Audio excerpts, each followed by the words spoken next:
हे असं ऊर्ध्वमूल अधशाख असणारा संसार रूपी वृक्ष, हा वृक्ष कधीतरी सरतो महाराज, उरतं ते केवळ मूळ.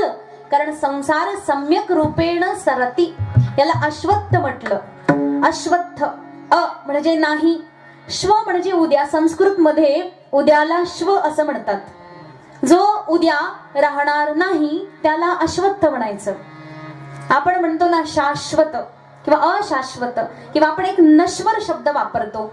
नश्वर म्हणजे काय? न म्हणजे नाही, श्व म्हणजे उद्या, जे उद्या राहणार नाही ते नश्वर आहे महाराज. आणि मग असा नश्वर देह, या नश्वर देहाच्या वाटे या पंचमहाभूतांच्या द्वारे मिळणाऱ्या पंच विषयाचं सुख जे आपण घेतो ते सुद्धा नश्वर आहे.